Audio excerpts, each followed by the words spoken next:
Alright, ఇప్పుడు మనం discuss చేయబోయే టాపిక్కి ముందు ఒక్కసారి ఈ వ్యాఖ్యలు వినండి. 3-4 నెలల ఇంత ఆగమా? గొర్రెల యూనిట్లు 100 కోట్ల రూపాయల పాపం యాదవ్ సోదరులు కట్టినారు. ఆ యూనిట్లు ఇస్తారన్న ఆశతో బంద్ కథం. ఇయ్యాల బంద్, గొర్రెల యూనిట్లు బంద్. ఇస్తారా, సస్తారా, ఏం చేస్తారు?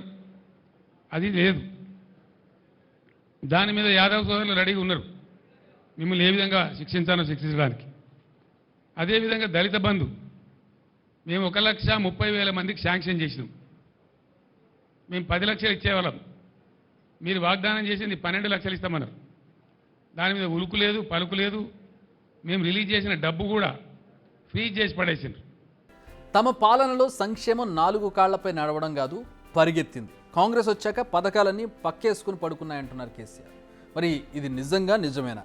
అసలు ఈ పథకాలు ఎప్పుడు ఆగిపోయాయి, ఎందుకు ఆగిపోయాయి? ఒకసారి ఫ్యాక్ట్స్లోకి, డీటెయిల్స్లోకి వెళ్దాం.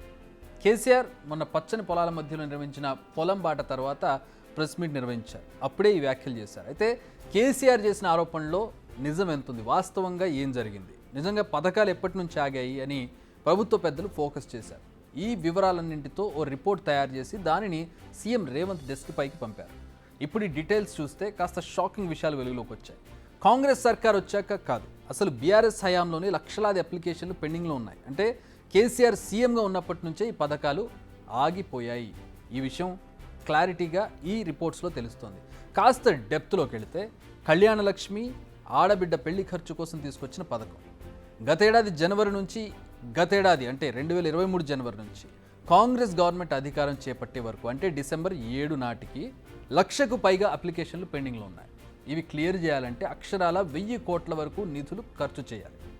ఎంఆర్ఓ స్థాయి వెరిఫికేషన్లో 30,000, ఆర్డీఓ స్థాయిలో మరో 55,000, ట్రెజరీలో బిల్లులు శాంక్షన్ కాకుండా మరో 20,000. ఇవి పెండింగ్ లిస్ట్.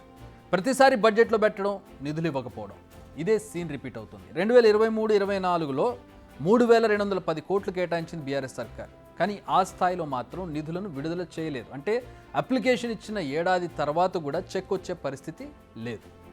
ఇక మరో స్కీమ్ చూద్దాం. కేసీఆర్ హుజూరాబాద్ ఎన్నికల ముందు తీసుకొచ్చిన దళిత బంధు స్కీమ్లో కూడా ఇదే సీన్ కనబడుతోంది. అసలు 2 ఏళ్లుగా ఈ పథకాన్ని అమలు చేసిన పరిస్థితే లేదు. బడ్జెట్లో నిధులు కేటాయింపులు తప్ప ఒక్క పైసా కూడా ఈ ఫండ్ కింద రిలీజ్ చేయలేదని అధికారులు రిపోర్ట్ చెబుతోంది. బీఆర్ఎస్ ప్రభుత్వ నిర్వాహకం వల్ల 35,000 కోట్ల నిధులు కొలాప్స్ అయినట్టుగా తెలుస్తోంది. 2022-23లో 1,500 మంది లబ్ధిదారులకు 17,700 కోట్లు కేటాయించింది. 17,700 కోట్లు. 2023-24లో సేమ్ కేటాయింపులు. సో 2 ఏళ్లలో మొత్తం 35,000 కోట్ల లబ్ధిదారులకు ఇవ్వాల్సి ఉంది. కానీ ఒక్కరికి కూడా ఇవ్వలేదు. ఇది దళిత బంధు కథ. నెక్స్ట్, గొర్రెల పంపిణీకి సంబంధించి చూద్దాం. ఈ విషయంలో కూడా ప్రజలను గొర్రెలు చేసిందని మొన్నటి కొన్ని సంఘటనలు చూస్తే అర్థమవుతుంది. 2వ విడత గొర్రెల పంపిణీకి సంబంధించి 2018 నుంచి 2023 వరకు అంటే దాదాపు 4.5 ఏళ్ళు ఎలాంటి ప్రాసెస్ చేయలేదు. ఇవి కూడా అధికారులు రిపోర్ట్లో చెప్పిన మాటే. బై ఎలక్షన్స్ జరిగిన 2 నియోజకవర్గాల్లో తప్పితే 4 ఏళ్లుగా ఎక్కడా పంపిణీ చేయలేదు. లాస్ట్ ఇయర్ జూన్లో 2వ విడత గొర్రెల పంపిణీని ప్రారంభించింది అప్పటి బీఆర్ఎస్ ప్రభుత్వం. అప్పుడే గొర్రెలు వస్తాయన్న ఆశతో రాష్ట్ర వ్యాప్తంగా వేలాది మంది డీడీలు కట్టారు.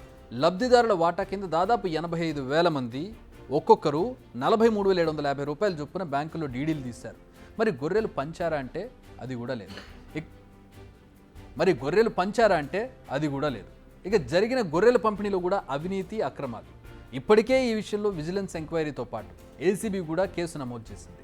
సో ఓవరాల్గా చూస్తే పథకాలు ఆగింది బీఆర్ఎస్ పరిపాలనలో ఉన్నప్పుడే అని మనకు కనపడుతుంది. అంతేకాదు పథకాలన్నీ బీఆర్ఎస్ ఎన్నికల స్టంట్సే అంటున్నారు కాంగ్రెస్ నేతలు. ఎప్పటికప్పుడు హడావిడి చేయడం, ఆ తర్వాత అటకెక్కించడం కేసీఆర్ అలవాటే అన్నది కాంగ్రెస్ నేతల విమర్శ.